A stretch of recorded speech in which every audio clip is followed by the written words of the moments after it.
मराठी, तुमचा विश्वास आमची ताकद. बुलढाणा जिल्ह्यातून सर्वसामान्य जनतेच्या खिशाला कात्री लावणारी बातमी समोर येते. सध्याचे मुख्यमंत्री आणि ऊर्जा मंत्री देवेंद्र फडणवीस यांच्या शब्दाला महावितरणने केराची टोपली दाखवलीये का, असा गंभीर प्रश्न आता उपस्थित होतोय. कारण 2024च्या हिवाळी अधिवेशनात मुख्यमंत्री फडणवीस यांनी स्पष्ट केलं होतं की ग्राहकांवर स्मार्ट मीटरची कोणतीही सक्ती केली जाणार नाही. मात्र आता महावितरणने या आदेशाला पायदळी तुडवत बुलढाणा जिल्ह्यातील वीज ग्राहकांना थेट 48 तासांचा अल्टिमेटम दिला आहे. जुने मीटर बदलून सक्तीने स्मार्ट मीटर बसवले जाणार अशा आशयाचे मेसेज आणि नोटिसेस सोशल मीडिया आणि SMS द्वारे धाडल्या गेल्याने बुलढाणा जिल्ह्यात तीव्र संतापाची लाट उसळलीय. यावरून आता राजकारणही चांगलंच तापलं असून काँग्रेसचे प्रदेशाध्यक्ष हर्षवर्धन सपकाळ यांनी थेट मुख्यमंत्र्यांवर हल्लाबोल केलाय. बुलढाणा जिल्ह्यातील वीज ग्राहकांना सध्या महावितरणच्या एका मेसेजने रात्रीची झोप उडवलीय.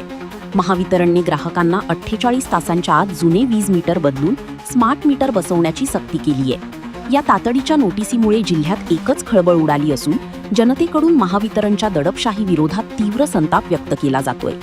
विशेष म्हणजे 2024च्या हिवाळी अधिवेशनात प्रश्नोत्तराच्या तासात स्वतः ऊर्जा मंत्री आणि सध्याचे मुख्यमंत्री देवेंद्र फडणवीस यांनी राज्यात स्मार्ट मीटरची सक्ती नसेल असं आश्वासन दिलं होतं. मात्र प्रशासनाने मुख्यमंत्र्यांच्या आश्वासनाला डावलून ही नवी मोहीम सुरू केल्याने सरकार आणि प्रशासनाच्या भूमिकेवर आता प्रश्नचिन्ह निर्माण झालंय.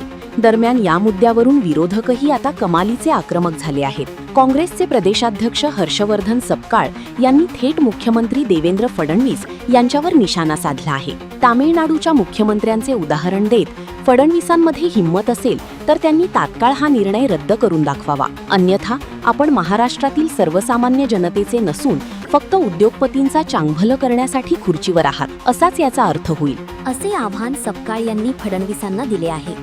आपण निर्णय असा घेतला, सर्वसामान्य ग्राहकांना प्रीपेड स्मार्ट मीटर बसवण्यात येणार नाहीत. मग कोणाला बसवणार आहे? हे सिस्टीम मीटरिंग अंतर्गत सबस्टेशन मधील सर्व फीडरवर, तसेच सर्व वितरण रोहित्रांवर, सर्व सरकारी कार्यालयांमध्ये आपण स्मार्ट मीटर या ठिकाणी बसवणार आहोत.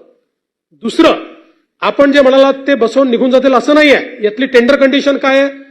स्मार्ट मीटर बसवताना त्यात बिघाड झाल्यास तो दुरुस्त करून पूर्ववत करण्याची जबाबदारी पुढचे 10 वर्ष निविदाकारावर आहे. त्यामुळे तो लावून पळून जाऊ शकत नाही. आणि दुसरं, त्याला पेमेंट कसं होणार आहे? ही अशी सिस्टीम नाही आहे की त्यांनी त्या ठिकाणी मीटर लावायचं आणि मग ते तुमच्या बिलातनं वसूल करायचं, असं नाहीये. आपण हा निर्णय केलाय की पहिल्यांदा आपण हे काही ग्राहकाला लावू नये, आपण पुढचे 5-10 वर्ष बघावं. हे जे आपण आपल्या ज्या काही सिस्टीम्स आहेत त्या सिस्टीम्समध्ये, म्हणजे काय म्हणतात त्याला, मीटरिंग सबस्टेशन, फीडर, त्यानंतर कार्यालय, याच्यामध्ये त्याचा काय एक्सपिरियन्स येतो आणि त्यानंतर पुढचा निर्णय आपण घेऊ. सर, MSEB कडून 2021चा राजपत्राचा हवाला देऊन स्मार्ट मीटर बसवण्यासाठी सक्ती करण्यात येत आहे. दुसरीकडे 2024ला जे ऊर्जा मंत्री मुख्यमंत्री देवेंद्र फडणवीस यांनी सांगितलंय की स्मार्ट मीटर सक्ती नाही. स्मार्ट मीटर सक्ती आहे सध्या? बघा, आपण बघितलं असेल, सगळ्या सन्मान्य ग्राहकांना महावितरणने गेल्या 2-4 दिवसात एक मेसेज दिलेला आहे, तर आपले स्मार्ट मीटर बदलायचे. आणि त्याच्यात त्या मेसेजमध्ये मेन्शन केलेले आहेत का स्मार्ट मीटरचे फायदे काय. स्मार्ट मीटरमुळे आपलं मानवी हस्तक्षेप होणार नाही, त्याचं अचूक बिलिंग होईल. आपण मोबाईल ॲपद्वारे आपलं कन्झम्पशन बघू शकाल डेली. आणि घरगुती ग्राहकांना जर डे टाइम आहे त्याच्यात जर त्यांनी ऑप्शन घेतलं तर 85 पैसे प्रति युनिट तुम्हाला ते सवलत मिळणार आहे.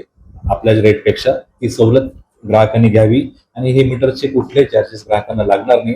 सगळ्या ग्राहकांना विनंती आहे की आपलं वीज बिल अचूक येण्यासाठी आणि आपलं त्याच्यावर नियंत्रण राहण्यासाठी आपण महावितरणनी जो मुख्य कार्यालयाने आम्हाला आदेशित केलेले आहेत ते सर्व आपले स्मार्ट मीटर्स ग्राहकांचे बदलून आपल्याला एक वेगळ्या याच्याकडे जायचं, त्यासाठी ग्राहकांनी सहकार्य करावी मी बुलढाणा मंडळातर्फे आपणास आवाहन करतो. जे स्मार्ट मीटर बाबत MSEB 2021चा राजपत्राचा हवाला देत सक्ती करताय की स्मार्ट मीटर हा अडाणी अंबानीच्या घशात सर्वसामान्य माणसाला इलेक्ट्रिक विभाग टाकण्याचा आणि सर्वसामान्य माणसाला वेठीस धरण्याचा प्रयत्न आहे.